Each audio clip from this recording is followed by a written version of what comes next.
up, everybody? Rob J. Spec Nakamura here for another episode of Split Decisions.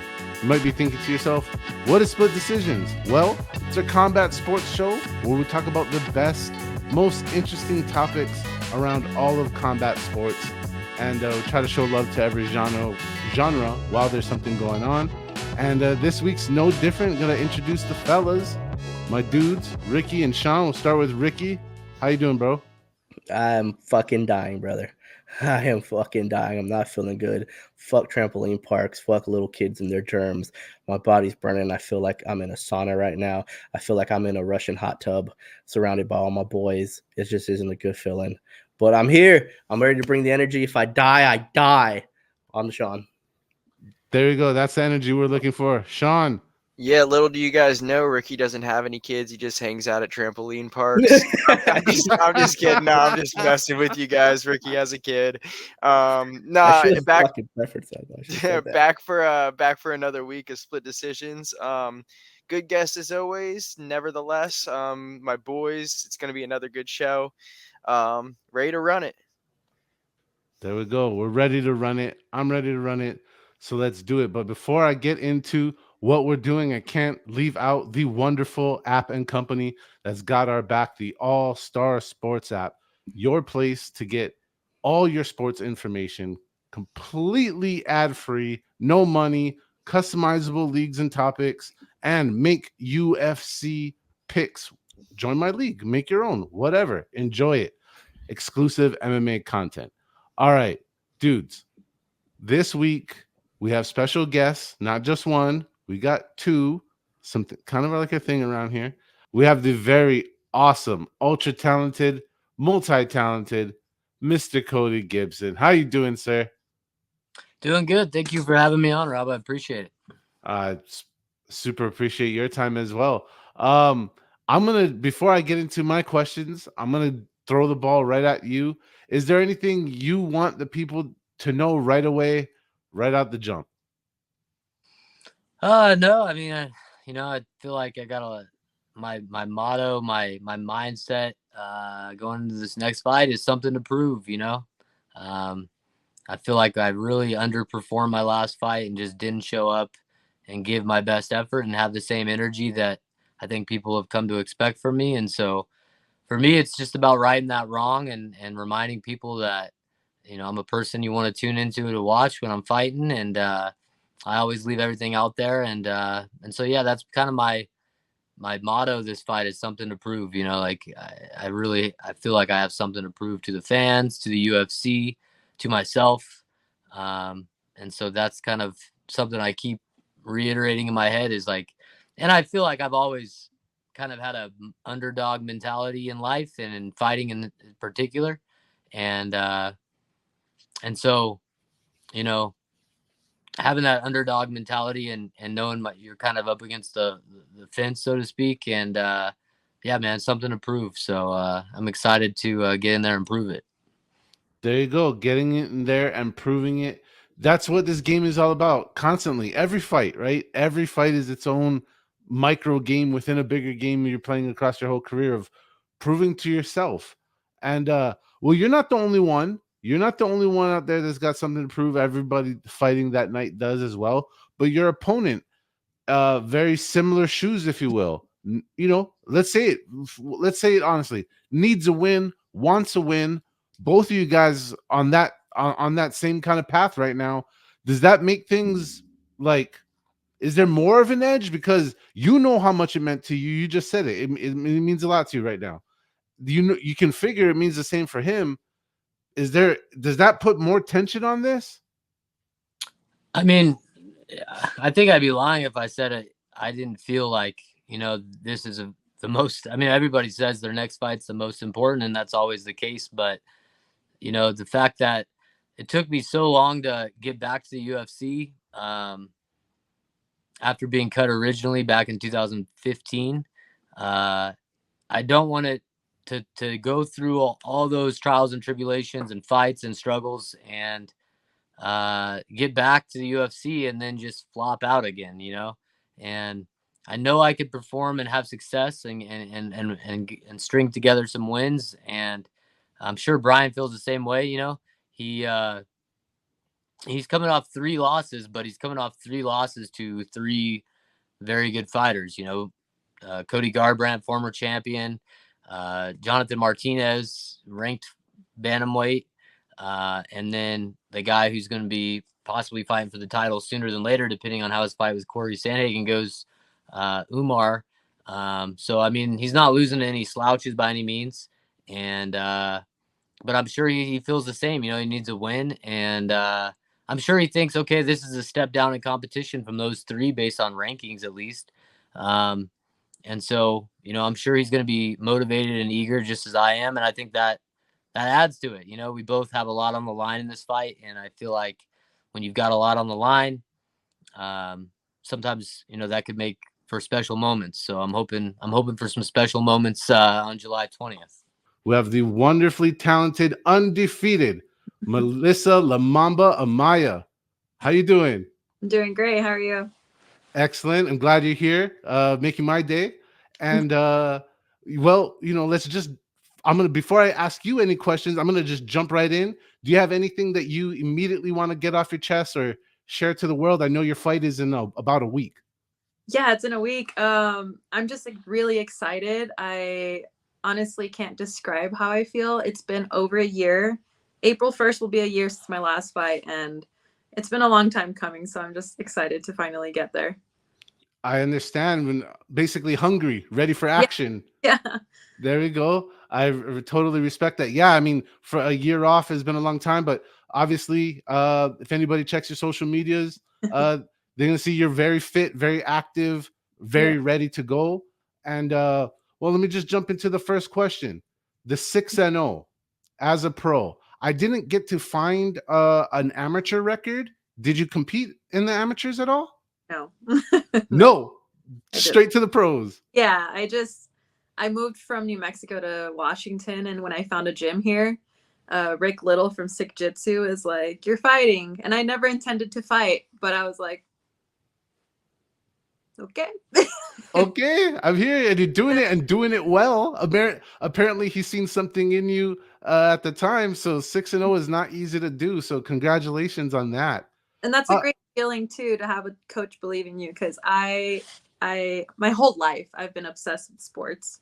All I wanted to do was either be an Olympic athlete or play basketball. Like, my dream was to play basketball in college. That didn't happen. So going from sports just completely, taking over my whole life, to not having that, and then finding something that is fun and challenges you in more ways than just in the gym. It challenges you mentally as a person.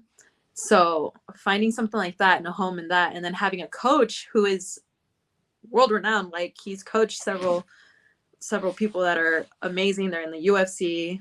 Juliana Pena was in, she won a world championship, and just to be recognized by somebody like that, it feels pretty cool. I totally get what you're saying about sport being a big part of your life. And sometimes when you don't have it, it's like a missing puzzle piece to your world. I very much understand and respect that part. Going half a step back to the people at your gym and other noted people, I feel like the more people I talk to, the more times I hear Sick Jitsu, and I didn't hear of them previous. It seems like a whole wave of very good fighters coming out of there. Maybe tell us a little bit more about that gym, please. Well, I think maybe the reason that it's not talked about that much is it's not your typical gym. It's not a factory. We practice in a garage, and it has mats and some mats on the wall. We don't have a cage. We don't have any bags. We have mitts and pads to kick, but all we have is each other. So I don't know if that's probably why. Rick doesn't really advertise it either. He likes to have his fighters just be hungry people who want to go and put in work with other people, and it's not flashy. It's none of that. So I have a feeling that's probably why. Well, there you go. And you know what? When you really think about it, like, borrowing a words from the late great Bruce Lee, right? Bored don't hit back. Like, if you're dealing with real people all the time and you're engaging or training with real people, you get probably a better field. And maybe that's why we're seeing so many successful people out of that gym, even though it's not advertised and not pushed. Just the organic product out of it seems to be pretty solid. Now, I want to expand one more time on that 6-0 part of your career. That undefeated. Everybody makes a big deal out of it. I'm making a big deal out of it. Is there any kind of unnecessary pressure or a target that comes with that, or anything at all? No pressure, but definitely a target. I was already thinking about the interviews and what they'd ask me, and like, oh, how does it feel to put your O on the line, your record on the line? And I think, what else are you gonna do? Like, you go in there to compete. You don't go in there just to have a pretty record. Like, you go in there knowing you can get hurt. A record doesn't matter. Like, that's a number. Like, you as a person to go in there and try to do the best you can, like, that's what matters. So when I hear 6-0, it's like, oh, are you supposed to win one and be 1-0 and then get out of there and then be undefeated? Like, I don't know. It's a silly thing to me. You fight long enough, you're gonna lose, So it's just about going out there and doing everything you can. Respect to that, and I like that answer. Yeah, you go out there to compete. Each match is its own. Unfortunately, or fortunately, whatever's, there's a record that's kept and so on. But like I hear from a lot of fighters, it's always on to the next one. The one in front of you is the only one that really matters. And thank you for clearing that up. That it places a target. Well, people out there, you're gonna have to try real hard. This target is not easy to get to. So good luck. Now, something I noticed looking into this fight, and if you can confirm it for me, that you are changing weight classes this time around, moving down to flyweight. Could you expand on that at all? Moving down to flyweight, that was always the plan. I was always supposed to be a 115er. It's just I had a lot of opportunities at 125, and considering I didn't fight any amateurs or anything like that, just kind of took what I got, in combate, and just listened to my coach and developed. And now that I feel like I'm ready to go and hit the hard hitters, like Samantha, she's very experienced, so this is going to be a great fight, and it'll be a good fight for 115. Yeah. Sweet. Is it what's the word I'm looking for to say it nicely? Does preparing, because you're already a very fit person, what is that extra 10 pounds? Does that suck? People are like, oh, 10 pounds, that's nothing. It's like, maybe for a 180-pound guy, like 10 pounds is a huge percentage of my body weight. Like, what are you talking about? Right. But it was a little difficult to start with, but I started working with a dietitian because you can't do it alone. Nobody does it alone in this fight game. Like, you can try, but it's not going to be good. And I just took the guessing part out of it. My strength and conditioning coach, Dylan Lemery, he hooked me up with Laylee from Fuel My Fight Camp, and I just wish I would have switched sooner. Like, I wasted so much time doing guessing and basically damaging my body. I slowed down my metabolism. I was under eating calories, like 1,500. And she's all, you should at least be eating 2,000. I was like, what? What do you mean? And it gave me anxiety to think of eating more food, because you develop like this control freakness through the fighting stuff. And, I just, it's mental. Oh my God. But I've been performing so well through my training ever since I switched. I'm glad to hear that, and thank you for explaining that. And you're definitely right. I mean, one, just your overall size math ratio, people do the math. That is, like you said, percentage wise, that's huge. On top of that, you're not like, I'll just say, not like a regular person like me who has, just free pounds to just say, I'll throw it in the trash. It's easier. You're already a conditioned athlete. You're already there. So trying to find 10 pounds the healthy way, and that's really cool that now you're getting to eat better, feel better, more confident. And thank you for sharing that, because I hope other aspiring people, they look in the fight game, they might go, hey, shoot, I probably should like you said, not do this alone. You don't train alone, so why would you? Yeah. And you have to invest in yourself. Like, we spend so much money. You spend $1,000 on a new phone, but you can't spend $200, $300, $400 on a nutritionist. And knowledge is power, and you remember that stuff, and you're going to be able to use it in the future. So you can do that, pay for that. It's not cheap, but it is an investment. And what's a better investment than yourself? Absolutely nothing. And to expand on what you just said, the knowledge is power, but truthfully, the application of knowledge is power. And that's Yeah. what you're doing, taking that knowledge, applying it. I like it a lot.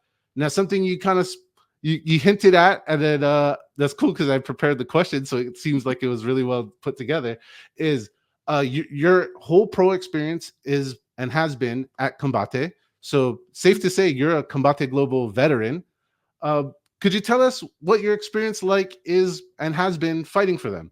It's crazy to consider myself a veteran for Combate, but when you look at it, it's like that you've been there for 6 fights. I've been fighting for 3 years, I think, given that 1 year leave, whatever, like break. It I'm so blessed. Like I don't even know. I have nothing to compare it to, but I know I have it good. From the beginning. Though they took care of me, they took care of so many things, and they continue to take care of me. And it's like a family there. So I don't know. I've just been so blessed to have had this experience.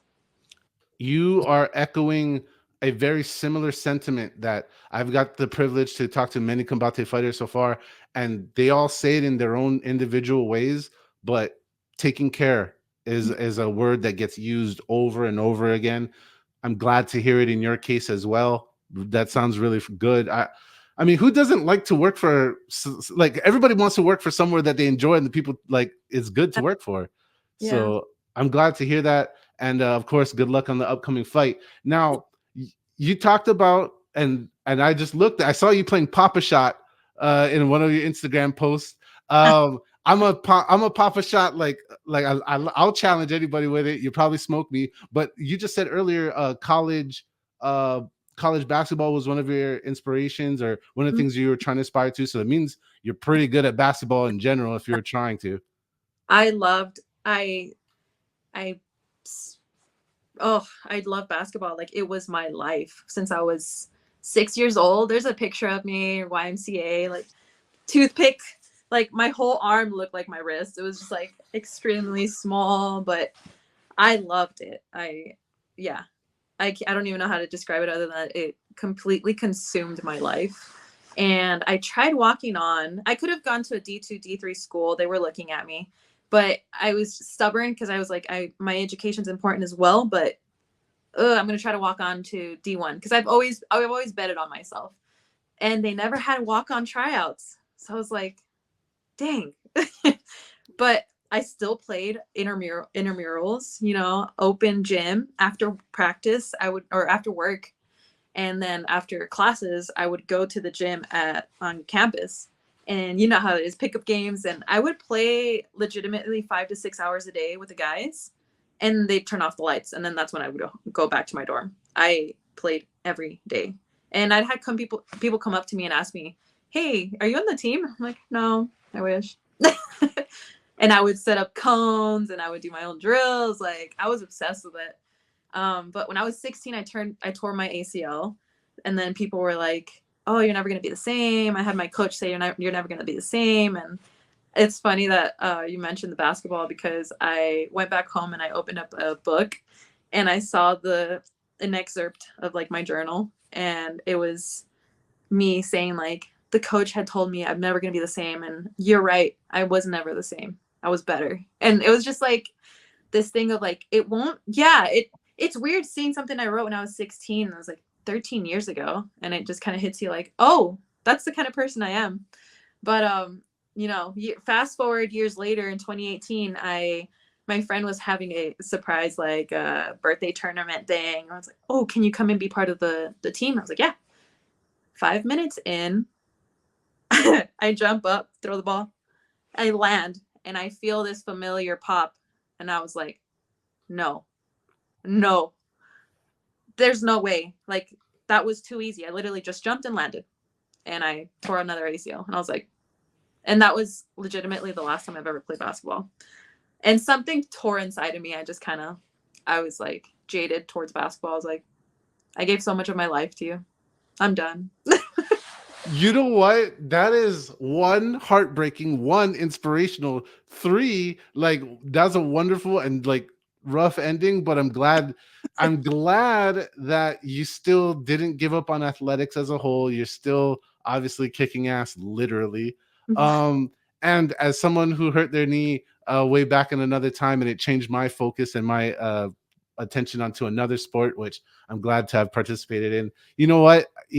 I just make the joke when some people, because I had 2 cousins that fought pro. People are like, why don't you fight? I was like, dude, the fight gods rejected me. The race gods loved me. So, the fight gods, they love you. Basketball gods, not so much, but who cares? Thank you for that story, though. I really appreciate it. Yeah. And What and did you end up playing in or oh, going to? I participated in motorsports. I raced sports cars for 11 years. Oh, So, yeah. Thrills, that's exciting. That is so cool. It is. Yeah, I'm a dork. I'm still wearing some motorsport shirts right now. But anyways, man, I'm excited for it. I know you guys are excited for it. There's a lot of things that happened from this past week and things that's going on right into our view. And one of those things we can't ignore because it's such a big story. It's taking over pretty much every newsreel out there. And that is, once again, Conor McGregor. I'm going to jump in here and just say this. If you guys haven't seen it, haven't heard it yet, Conor McGregor was supposed to show up for a press conference in Ireland, his home nation, where he generates the feverish fan base of his home nation. Not a place you normally go and just don't show, no show. Like, that is some really wild behavior, even for Conor, given his love for the microphone, like a moth to the flame. And of course, being at home in native Ireland. Gentlemen, this has got to be unsettling at best. I'm going to start with Sean, though. Sean, your reactions to McGregor no showing. Yeah, I've heard a bunch of news about this, and I guess I'll kind of go into what I've heard. I mean, first of all, the fans over there, I heard it was you didn't have to pay to show up to this press conference. However, it sold out in a few minutes, and then the tickets went on resale. So people knew that since these are free tickets, we're going to try to resell them. So now people that have paid for these tickets who on resale value and expected to go to this press conference. So the aftermarket money was there. So that's people paying to go to this. That's amazing that it got canceled. That just goes into more questions like, is Conor okay? What's going on? Another question mark I saw today, I don't know how true it is, and I don't want to report on any fake news, but fuck it, let's spread more rumors, right? It's a hot topic show. I saw that Chandler left his camp. Chandler went from Florida back to Nashville. What's going on with that? So who knows? Is this all gimmick? Is this all hype? Is this all something to build the hype for this card, or is this something real? And is this card not going to happen? We got question marks everywhere. We got question marks everywhere, breaking developments. Where this road goes, we don't know, but we do know what happened. Ricky, McGregor loves the mic. He loves putting on for his native banner and country folk. What do you think is going on here? I think for me, my fear is that the fight's off, or it's potentially off, because to me, I just think about it like if something would happen, I mean, they threw that press conference in Dublin together pretty quick. So at first when the news broke, I didn't think much of it. I was like, oh, well, maybe they just try to throw it together too quick and there's logistical problems. They had to postpone. But now, based on what the UFC has come out and said and what Conor's come out and said, it sounds like something's being kept from the public. And my fear is that that's an injury and he doesn't want to be seen on stage with a sling or a limp or whatever the case. And so I think for me, it's more about like, is the fight even going to happen? And if it doesn't, I just feel for Chandler and I hope if it is an injury and they have to push it back, that they don't have to push it back too far, because Mike's waited long enough for the opportunity, and it's time for him to cash in that check. So I'm hoping the fight's still on, but yeah, some interesting. I think anytime Conor McGregor fights, you're in for a wild ride of interesting kind of developments. But yeah, I don't know, man. I hope I could care less about the press conference, to be honest. I'm not really into that kind of stuff anyway. The antics of it all, but if the way that they've kind of framed things, I'm a little bit afraid of. My thought is there's an injury, and that's why. And if that's the case, that would suck. Man, who the hell knows? Because it's been radio silence from everybody. I mean, we haven't had any bit of information on why, what happened, what could potentially happen. And the biggest concern right now, I mean, I feel bad for all the people that were planning on watching the press conference that were going to be there in person. But in all honesty, fuck the press conference. Like, what about the fight? What does that mean for the fight that we're supposed to get? This was a card that's all built around Conor McGregor. You know what I mean? This can't really, it's not a card that is just so stacked. It's not like 300 where it's just so stacked that even if McGregor's not on it, it could still be salvaged in a way. Like this entire card is built on him. And if he's not going to fight, which again, I don't know if he is or isn't, but that's the biggest concern. The press conference is one thing, but if it was in America, or if it was somewhere else, I would say maybe Connor just gave kind of a middle finger to it. Maybe something happened that had a priority. But for it to be there with all his people and cancel tells me that there's a bigger issue and more of a cause for concern. And as far as the Chandler thing that Sean was speaking of, I don't know anything about that at all. I did see something about it, but I can't speak on it because I don't know. Yeah, by all anything means, if it's a at all. false rumor, let me be the one to take all blame. I mean, interesting though, right? Like if it is true that is kind of for the first time we have weird shit going on from both parties, that would be kind of interesting. Hey Rob, I know you have something to say, but can I interject? Never. No, it's amazing that I'm happy that I did hear that Chandler didn't hop on the plane before this press conference was canceled because I heard it was very last minute. So could you imagine the annoyance that would have been for Michael Chandler and I'm assuming his family to be on a plane to Dublin only to hear probably midair, hey, this was canceled. Because like I said, it happened minutes or I guess that's the rumor very soon before he was supposed to take off to Dublin. Yeah, no, that I heard for sure. That was kind of like a verified, like he was a bags packed, like he was ready to go on the flight, and then they were like, "Hey, it's canceled." Dude. All right. So much there that's unnatural. Let's be honest. All right. McGregor doesn't miss mic time. We've had multiple episodes covering the do's and do nots of mic time, how he's the grand master of mic time, and everybody in the league is basically his child, trying to learn from the master of mic time. So for him to have a whole venue dedicated just to him, bringing in the fans, flocking all this stuff. When some people are throwing out the idea like, oh, this could be like a negotiation tactic, I get it. Called pulling an Ultimate Warrior. For those of us knowing old enough to know the lore, so when the talent level is so high, you're the main attraction, and right before the big show, you tell the big boss, "Suck it." Like, no, pay me more. I just don't think that's a Conor McGregor type thing. I mean, we can say a lot about Conor, and people can talk a lot about Conor, but one thing you can't say is, as a businessman, he's ever been shady in terms of the UFC. I mean, Dana White and everybody else has said nothing but glowing things about Conor. Even when he's late to press conferences and even when he's showing up saying, I don't give a fuck, like Conor doesn't strike me as the type of guy that has a contract in front of him, signs a contract and says, I'm going to do bad by this. I don't care about this. He seems like the type of guy where, trust me, he wants all of his shit in order before he signs, before he puts pen to paper. And when he does, he's going to stick to it. So for me, that's why I'm like, it's more concerning because now I feel like something happened in camp. Something went wrong. Did he tear something? Did he blow something the day before? And he's like, fuck, I can't do this. And that's funny. That's where our guest kind of resides, on that kind of way of thinking, that this is probably it's probably a physical. I was going to say a mechanical, but you know what I'm talking about. It's a physical issue. Limitation presenting a problem that's just he doesn't want to show it. Like, and that when he said that to me, I was like, damn, that makes the most legit in all areas. Like, I think the same thing like you, Ricky. I don't think Mr. McGregor is a pisser offer of contracts and obligations when he has big money and when it suits him specifically. This is all for him. Also, like, he's not pissing off the fans of where's Mr. Chandler's hometown again? Nashville. He's not sticking up the fans of Nashville. If he stood those guys up, that's what I'm saying. I would be like, okay, that now you're playing a game.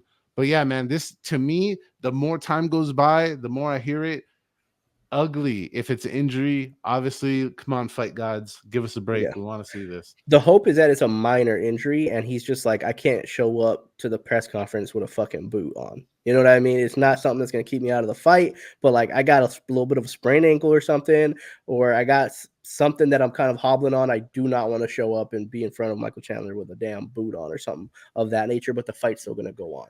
The worst case scenario is it's something that's going to completely cancel the fight. And I do want to go back to what you said, Rob, like sticking up the fans in Nashville, but in a Conor McGregor fight still, it's usually not even the fans of just Nashville. A Conor McGregor fight consists of Conor McGregor fans and people who hate Conor McGregor because the world's watching. So really, he's stuck up all those people now, if that's the case. And who knows what's going on, but maybe he didn't, maybe he did. Let's just hope it's more. I don't know. Good. Let's hope good things go in the right direction. I'm with you. Fingers crossed to the fight gods. At this point, we're kind of waiting for the media guys, all you media guys and girls who want to push breaking news. Hey, motherfuckers, go do your job. Like, go, come on, stick your nose where it don't belong. Get in there and tell us something. Tired of waiting. All right. So we go from one mega fight, that was a mega fight. I don't care what people say.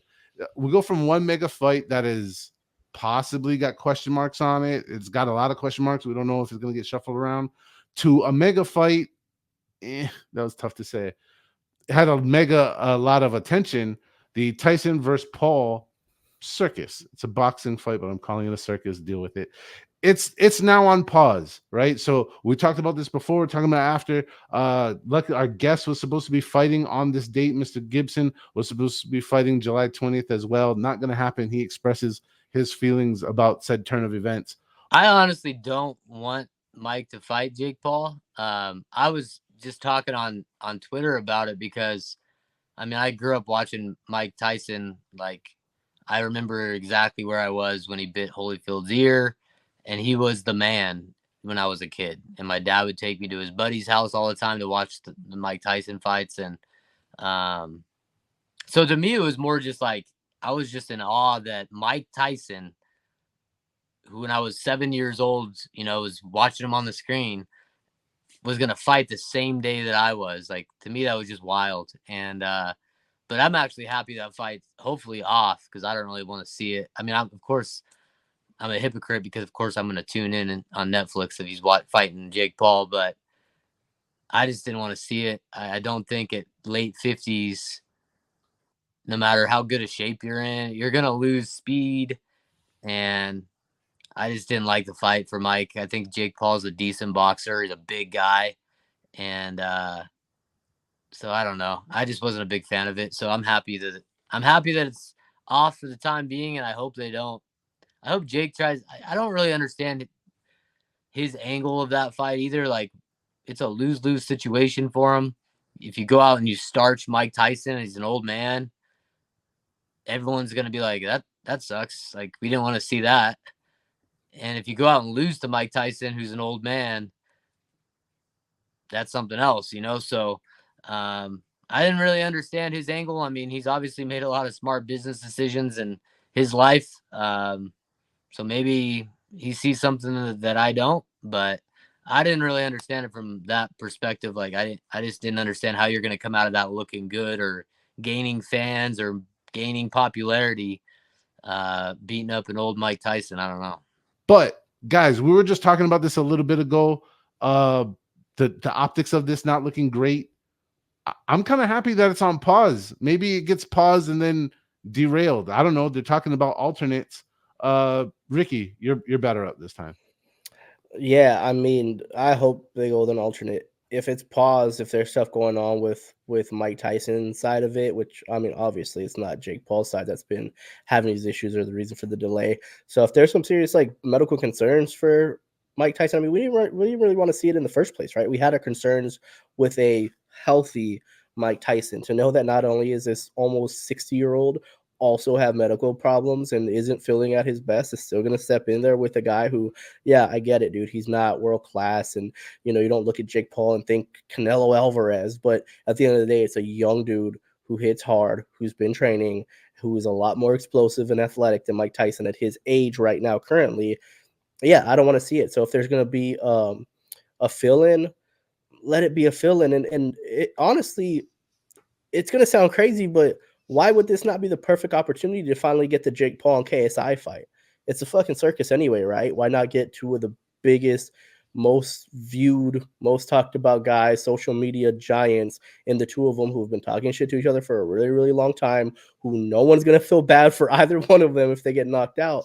Make that fight happen. That's the lane Jake Paul needs to stay in, because this whole like want to be a real boxer lane, and it consists of a 58, 59, correct me on the age, of Mike Tyson, who now is 8. having to pause things because, there you go, who's having to pause things because of medical concerns.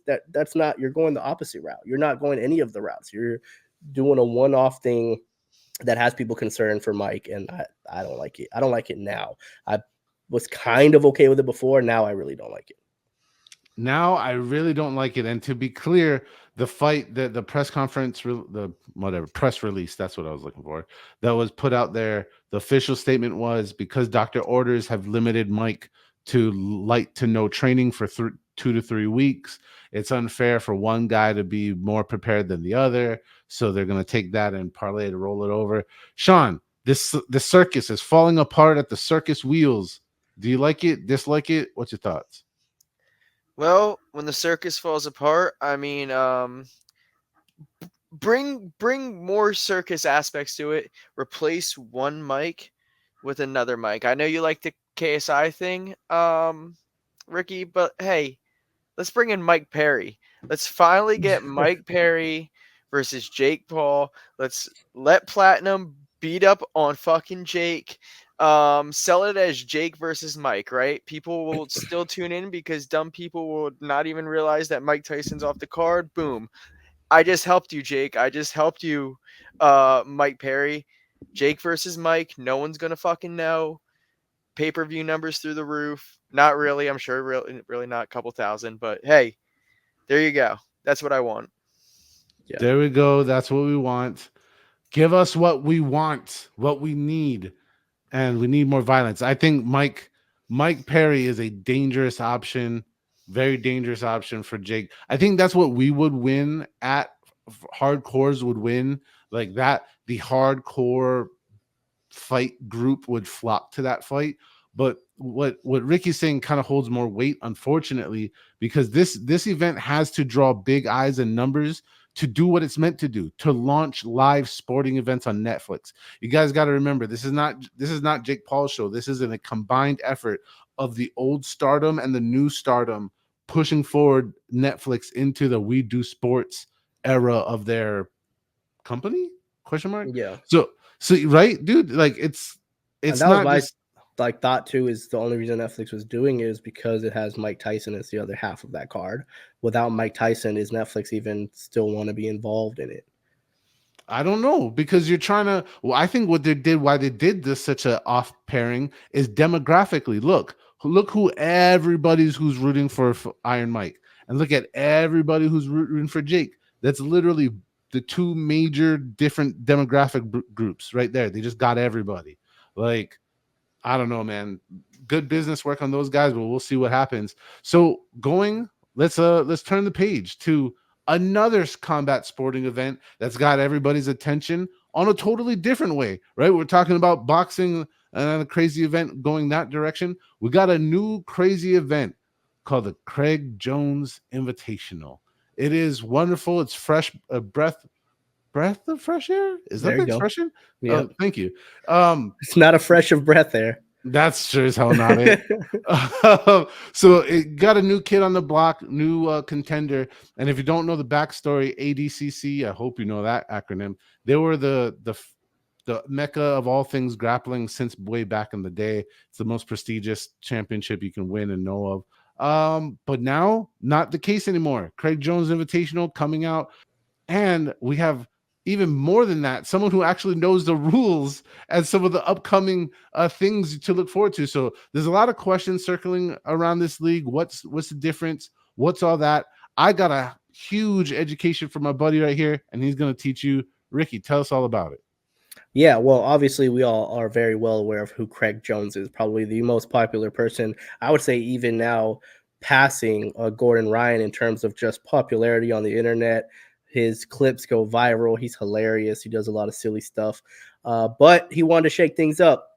And he took a little trip out to Abu Dhabi and he spent some time over there and he met somebody that wants to stay nameless and faceless, that decided he was going to give Craig Jones a big bag to shake up the grappling world and go head to head, go toe to toe with ADCC, as Rob mentioned, probably the biggest, most recognized organization really or promotion there was for grappling. And Craig Jones is going to go toe to toe with them. Craig Jones decides, not only am I putting it on, but I'm putting them on the same day, same time. I want to take them out.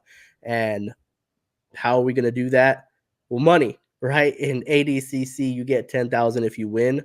Well, in Craig Jones Invitational, you get $10,001 to show up. If you get invited to compete, you get $10,001. If you win, you get $1 million. Yes, $1 million. So obviously that's going to shake up the landscape.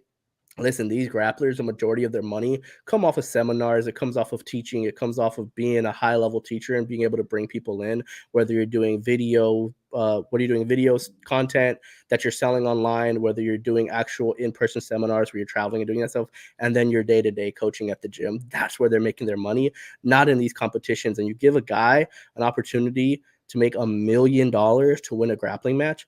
Yeah, man, it's going to shake some shit up. And then the cool thing is for people that are interested in what the format's going to be like, that's the other downside, right? Every promotion, every organization that you look at in grappling, it's all different rule sets. It's different points for different things.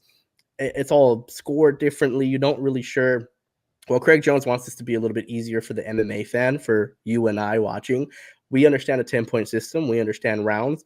And that's what Craig Jones wants to have in his competition. It's going to be round by round. So hasn't said exactly how long, but let's say it's a 3-minute round. There's going to be 3 of them. At the end of a round, that's a 10-point must system. If you're deep on a submission, or if you get into a submission at some point in that round, or you're just really dominating top control, you're passing, you have different submission attempts in there, it'll be a 10-8 round for you. And the other cool thing is, at the end of a round, if you are in a submission, let's say you get a guillotine, let's say you get a triangle, and that person's stuck in a submission and that bell rings, you are not saved by the bell. You have to get out of that submission in order for the round to be over. If not, it continues until, like I said, you either escape or you submit. So a lot of really cool things in the Craig Jones Invitational. I'm really excited to see how year 1 does, and more importantly, what it does to the landscape of jiu-jitsu, of competition. And then to top it off, Craig Jones himself is getting in there, and he's going to have a super fight against Gabby Garcia, of all people. Yes, Gabby Garcia and Craig Jones. It is not fake. It is not BS. It is not Connor Chandler. It is not Jake Paul and Mike Tyson. No, this one's actually happening with Craig Jones and Gabby Garcia. They put pen to paper. And I'm interested to see what the hell is going to happen there, because she outweighs him by a lot. She is a lot bigger than him, but he is a man. And yeah, man. So shout out Craig Jones for all he's doing. I'm looking forward to it. Shout out Craig Jones Invitational, shaking everything up, literally shaking everything up from the ground up, all the way to fighting himself and fighting a woman, like competing against a woman, because it's not technically fighting, hopefully. Good luck. Who would ever think that we would be saying congratulations to fighting a woman?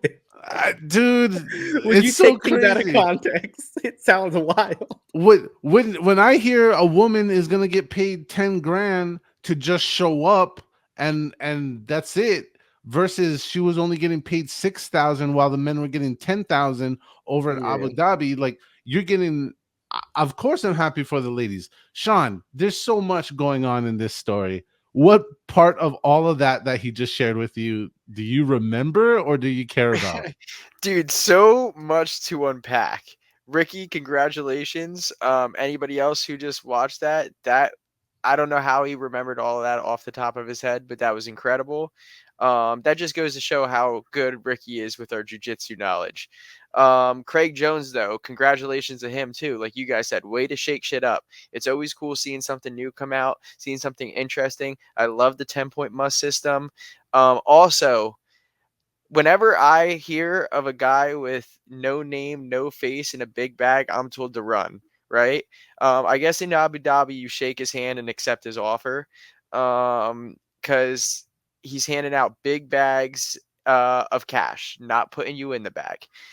It's very different. I like it, bro. $10,001 just to show up. You know what I'm doing with that $1? Straight to the gas station, getting an Arizona iced tea. I hope all you guys who are in the tournament do the same exact thing. Kill it. That's the coolest thing I heard coming out in a while. I saw actually Dana White in the post-fight press conference from this past weekend's card even was like, that's cool. Sounds like my type of guy. So he caught wind of it, just like a real glimpse story. So it's cool to even hear like big people in the fight game promoters like even taking, hey, that's pretty cool. Yeah. It is. Yeah. And you know why it's $10,001? Is that one loose dollar is how you snort up $10,000 worth of coke. Oh. Craig Jones knows all about it, brother. Those That- nose beers, they know all about it. But that- and to for Gabby, so Gabby's obviously, from my understanding, there's not a female bracket for Craig Jones. So unfortunately, the women are still going to be competing in ADCC. But Gabby Garcia, if I'm correct, I was trying to just look right now to see exactly the amount, but it's more than 10,000 that she's going to be getting to compete against Craig Jones. A significant amount more. She's actually getting a pretty nice payday to show up and go against Craig Jones. Yeah, yeah. There we go. That is what's up. All right. Since we're kind of there, why not? Why not do it? We're talking about paydays, random large sums of money. You guys ever have any random large sums of money enter your life for doing the most normal things of your life? I have not either. No. But I was wondering if these guys have. Fellas, you ever just get like a big payday for doing the same shit you've always been doing? I fucking wish. All right. Somebody who was throwing money around at the Neymar auction. First off, you're so goddamn cool. You just got one name and everybody knows it. First off, I'm always jealous of that level of fame. Two, he's a football player. Yeah, I said it correctly. He's a soccer player for yous who's not cultured enough to understand it. And three, I can't believe like I even know the guy, to be honest. That's how famous of a baller he is. And he holds this annual auction to do selling of ridiculous other celebrity people's times and stuff for charity. Like, how cool are you? Like, how cool are you with your one name that you play? You just kick a ball around a grass field, make hundreds of millions of dollars, and other rich, cool people come to you so you can auction them off. Like, God, that's awesome. All right. So now that that's out of the way and you understand the premise, someone we know and love, everybody in the UFC and MMA genre knows and loves, Charles Oliveira. Yeah, you know the guy. The fellas know the guy.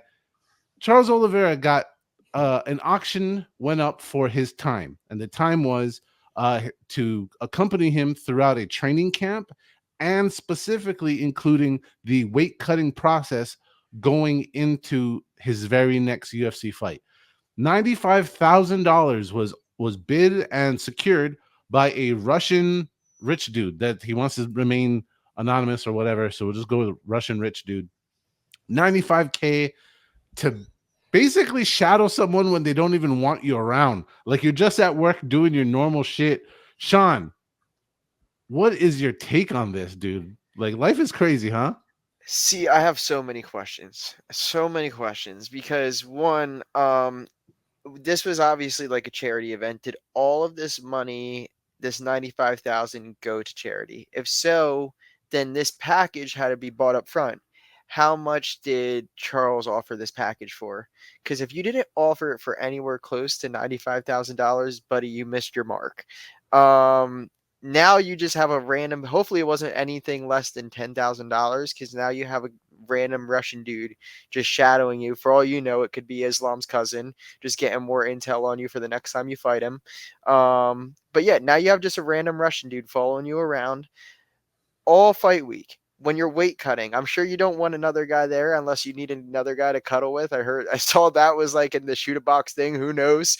But there was like a cuddle fest going on that one weight cutting session. Maybe he's in on that. This guy might have like a fetish for that, and he was like, "I saw that. I want to be part." Who knows? But like, this is strange to me. I have so many questions. I hope Charles got a little bit of money for this, and hopefully he didn't get anything I don't know, 50% less than 95,000. That's crazy to me. It is big time crazy. I think the Russian guy might have seen all those Khabib like in the sauna pictures with all the bros and was just thinking, I want to get in on that, man. That's However much money, how can I be in the buddy club? Let's be sweaty together, was what this rich guy was thinking, right? Like Ricky, $95,000 to be where you're not wanted and to get sweaty for no reason. How much would you have bid to be Charles Oliveira's battle buddy? Brother, I mean, nothing. Like, I wish I was that rich and that bored that I can just give up 95 grand to just watch somebody train and then watch them go through hell and almost die to make weight. Like, first of all, the making weight part is the part that I don't want to see that no matter what. Unless you're my boy, I don't want to be there. And if you are my boy, it's because I got to be there. Like, if I don't have to be there to watch somebody cut weight, I don't want to see it. It's grueling. It sucks, man. They're on the verge of death. I mean, what are you doing? Talking to them? You sharing some good old stories, having some back and forth with them, getting some laughs? No, you're just watching them get closer and closer to death. I don't want to see that. I wouldn't pay for that. To see him train and stuff again, like what are we doing? What would I pay 95 grand to do anything with Charles Oliveira? Maybe like be able to shoot a documentary with him where he has to take me back to his like hometown and I could really get to know somebody and I could share this and maybe there's an investment opportunity. But just to give money to just go watch somebody do some shit, like you said, you're not welcome there. It's not like they're looking at you like you're a good friend and you're in the inner circle. You're just the third wheel in everything they're doing. That's awkward as hell.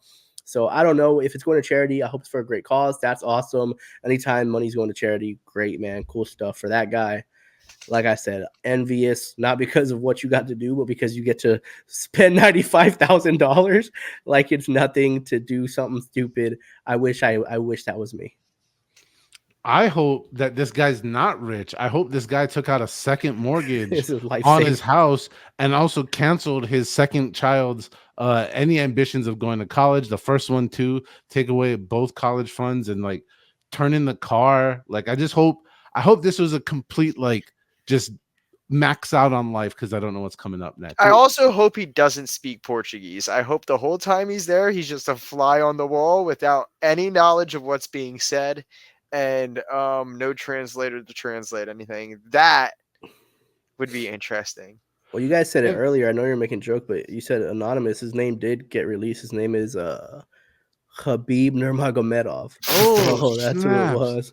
He was in the corner. He was able to watch him train, and he was getting in that bathtub with him.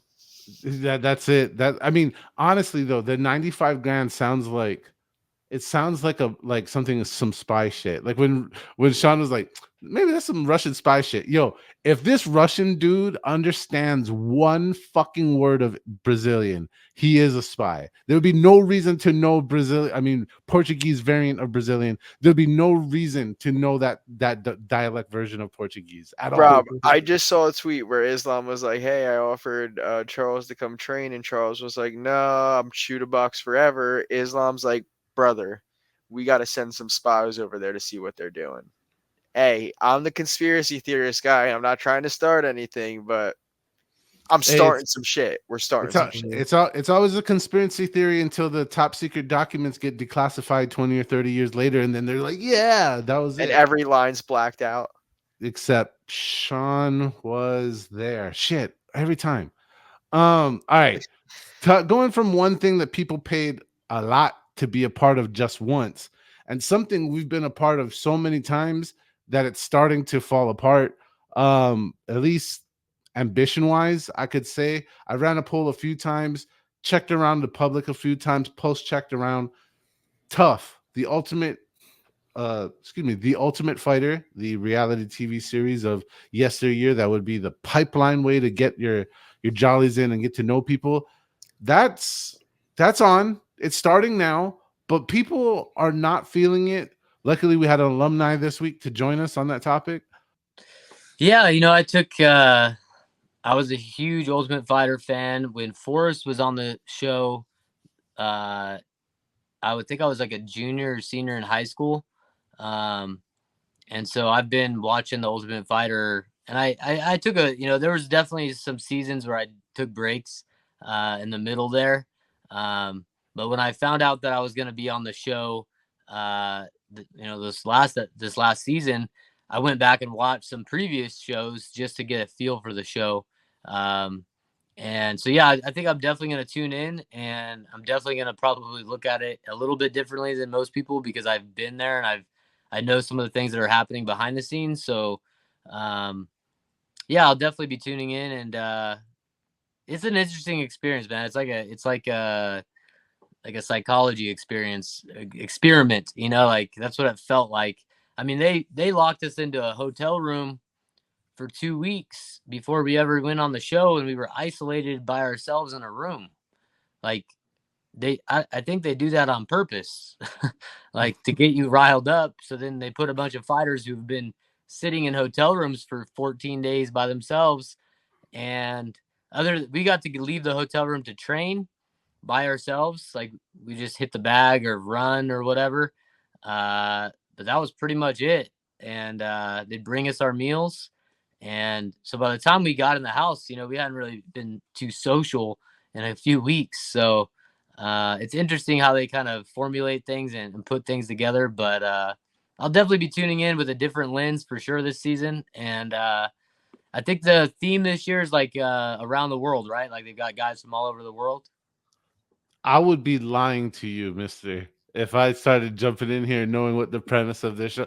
All I got is it's Shevchenko and Grasso as the coach. That's literally all I've tapped in, because just like you, when you're talking about, hey, my interest, I didn't watch every single season back to back like back in the old days, like you said, those original first few seasons were must watch. But as the years have gone by, as the season gone by, I kind of tap in and out. I did tap in for your season. I'm not gonna lie, but this season I'm gonna rewatch again and give it a shot. I give them all a shot, but I don't always, pick up on. Not all casts are that great. I'm gonna say that respectfully. But so when you're talking about that other, I want to talk to you about that other part you just mentioned about the TUF experience, the isolation chamber, if you will. Did they like say any reason for that, like a COVID protocol or anything? Like, why would they do that? That seems so weird. I'm the conspiracy theorist in me is like, oh, maybe they did that on purpose to try to get us like mentally like kind of losing it and then throw us in the house together. But thinking back about it, I remember that McGregor had some issues, scheduling issues. And so I want to say that they had originally set the date to begin filming.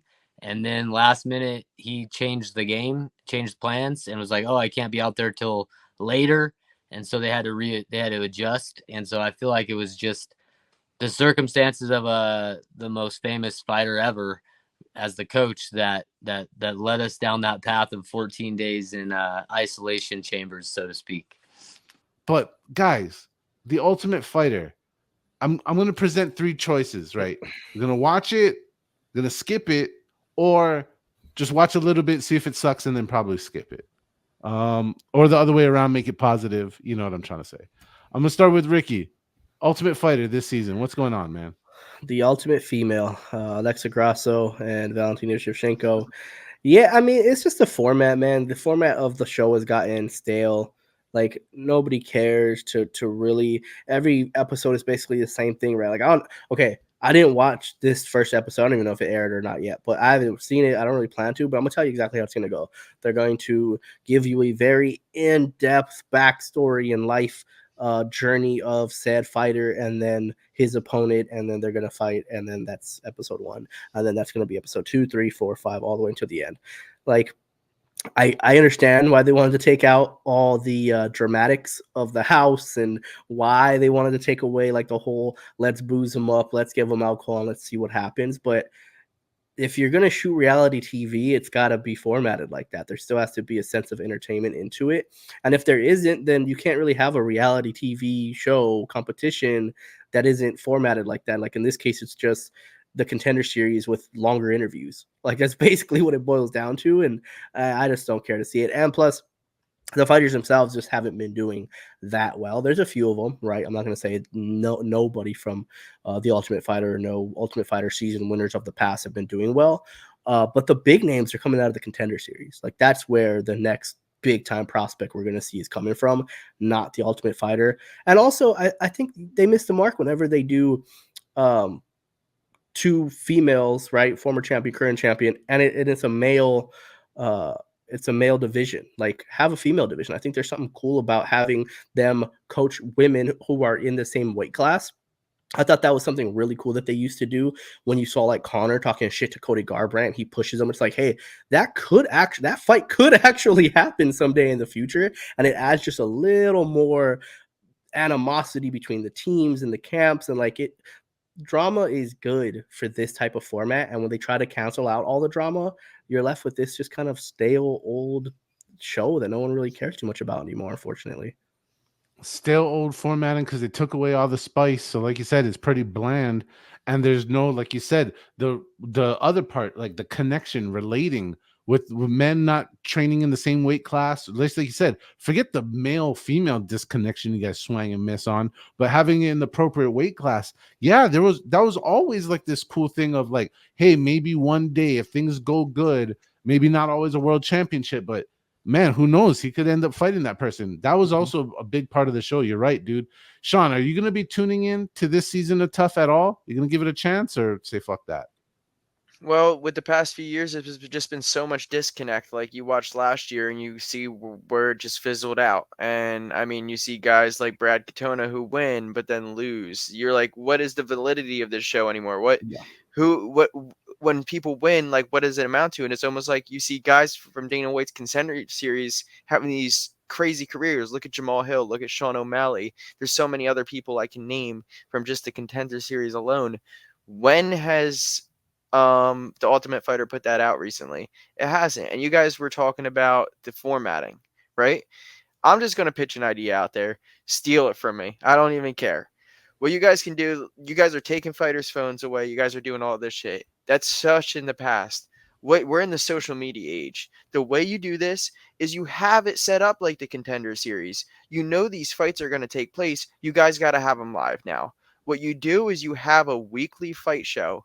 Put the shows on like on a week-to-week basis, and that fight day, you can have that whole day, DC, Lorisenko, whoever's there, playing the clips from the week. It's not going to be the typical formatted reality show anymore, but you have to evolve with the time. That's an idea of what I like. I think that's one idea you guys have to maybe attempt to mix something up. I don't know if other people will like that idea, but it's something new. It's something fresh. You're going to have these fighters now with their cell phones who can tweet and do things because now you're watching live fights. These fights aren't pre-recorded. These fighters can't do anything when it's pre-recorded. They can't get on their phone and do shit. You're not building these characters, even though you want this show to help build characters. We're not in that time where people are just watching TV anymore. It's social media era. You got to tie that stuff together. That's it. Tying it together. There is a definite change of the times and the way things are being consumed, the way that show used to deliver product. And I'm gonna jump in, take of half of what you guys saying, and ball it together to the same attack.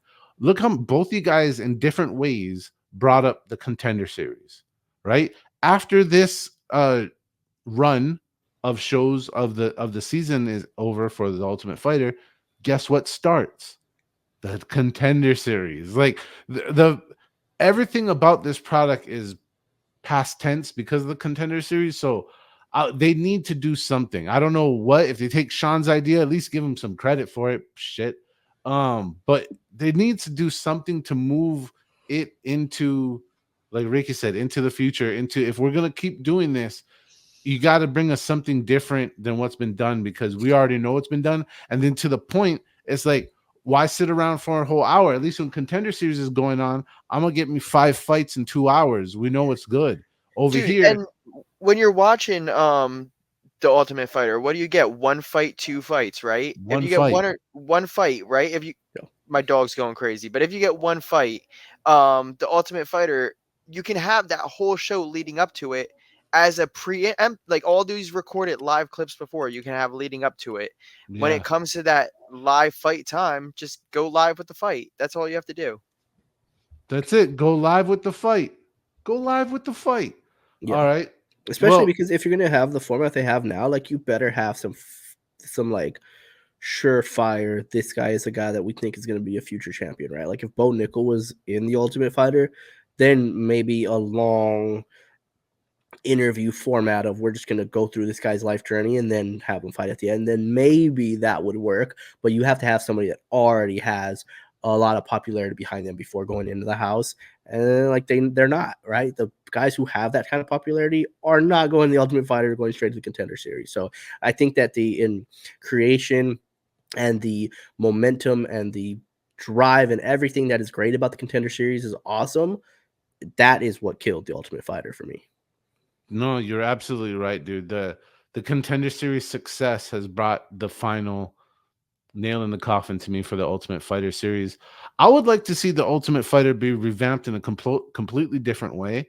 In a way that it's kind of like it turns into a little bit of a drama show relegation series where you take some of the people that can't make it into the Contender Series formatting of a year or however they scoop talent, and you have these guys, you tell their stories and you tell them against people who got signed and maybe are 3 and outs or something like that. They're on the verge, and it's kind of like a 1 in 1 out, kind of like it's like a self-elimination challenge, like the Ultimate Fighter, like, are you gonna be in this motherfucker or not? Like, and to me that would drive up the why do we give a shit about this story? Why is this, if we're gonna bring it down to one fight, let's let this one fight have some consequence, like some meaning to it. And I don't know, that's my random ass idea on how to make the show better. You're saying kind of similar to Chandler and Connor season, but instead of being like one team gets all like guys who are in the UFC and the other team is all guys, like instead it's just mixed. Yeah, it's where that just happens. You'll get paired off appropriately, but you don't have to. It doesn't have to be one team one way, one team the other. As long as the matchups eventually are like former and attempting. But And you anyway, can have that live now. Like that, yeah, what you're talking about, you can do that. You can do that as a live fight. You don't have to have that as a pre-recorded fight. You can do that as a live fight. you do, and you could even have an element of it just be live where, like, I don't know, some people who've watched the PFL Challenger series, you vote at towards the end of the thing. You vote on who gets to make it or not. Like, you get one vote, the fucking organization makes one vote. Like, how hard is this? You're getting fighter fan interaction. People want to be involved. You want people to care about your fighters, yet you don't let them be involved. They're like you said. And the Contender Series and more so like the Ultimate Fighter are the perfect places for the UFC to test out new things and new methods, new ways of scoring things, new ways. So like even that, Rob, I love that idea. Hey man, we'll see what the UFC does in the future. All we can do is sit around and watch this season. I'm gonna give it an episode or two just to see if I like gravitate towards it or not before I make my decision. But in the meantime, we're at that part of the show where we say our thank yous. Thank you to everybody watching now and in the future. Thank you to our 2 great guests. Oh, I want to say thank you to Rick Little for even being the reason these doors opened. This is why all of this is happening, period. And then also for referring me to Dylan Lemery, who's my strength and conditioning coach. He's been a huge part of not just my MMA career, but my life too. He's an amazing support system. And then he directed me to Laylee and Fuel My Fight Camp. And then also Mindset Mike, who has helped me so much. And I'm looking forward to using everything I've learned from him. And Kevin Sutherland, he's one of my sponsors, and he's just been kind of like silently supporting me. So I really want to say thank you for supporting me. Yeah, man. I'd like to just thank my team here in California at the pit, Antonio Benuelos and Castle Williams and Justin Frazier and all my teammates that I work with. It's a small team, but we have got some great minds around us as far as our coaches are concerned. I'm also doing about half of this camp out in Vegas with Extreme Couture. So Eric Nixick has been super welcoming to me and letting me in the gym and just being an open door for anything I need. And then the UFC PI as well. I mean, I just got back from Vegas, spending some time in Vegas doing all the diagnostic stuff at the PI and working with a strength and conditioning coach and a nutritionist. And it was mind blowing, man. Like how I understand why so many guys are moving to Vegas to utilize those resources. And I'm going back here in a couple of weeks for a few more weeks. So kind of doing a hybrid camp at a couple different places from home and Vegas. But I think that kind of makes it exciting because sometimes when you have long fight camps, week after week, day after day, multiple sessions after multiple sessions, you kind of get it gets drudgery. There's a drudgery aspect to that. And so the fact that I'm home for a few weeks, then I'm in Vegas for a few weeks, and then I'm home for a few weeks, and then back in Vegas for a few weeks. And I just feel like it kind of keeps me on my toes, keeps things exciting. And yeah, man, I'm looking to go out on and then of course my wife and my kids who put up with a lot and sacrifice a lot to allow me to do this. And so those are the people I want to thank. But yeah, man, I'm excited to go out and prove to myself, prove to the fans, prove to the UFC brass that I want to make sure that this second run in the organization is a fruitful one for myself, for the fans. I know I could put on amazing performances and let my heart and and fight to the death if I have to have that sort of mentality where I'm going in there to win or die, and that's what that's the kind of energy I'm trying to bring on July 20th. So I appreciate you having me on, and yeah, tune in. And thank you, of course, to the AllStar and my bros for their wonderful time here. I'm gonna give it to Ricky. Your thank you, sir. Thank you for trucking with me. I sound like shit, look like shit, feel like shit, but we got through it. Thank you. Boom. Short and sweet. Well, we all know that's nothing new. But hey, we're back another week. Gonna be more weeks. These boys do it the best. Rob kills it hosting every week. Ricky kills it editing every week. Without them, this would be nothing. Our live show on Sundays, check that out. Subscribe, like, you know the deal. Comment underneath. Tell us what's up. Tell us what you want to see. Tell us who you want to have on the show. Maybe we'll try to get them more. So, new things every week. That's it. New things. Keep trying. In the meantime, we'll see you next time. All right.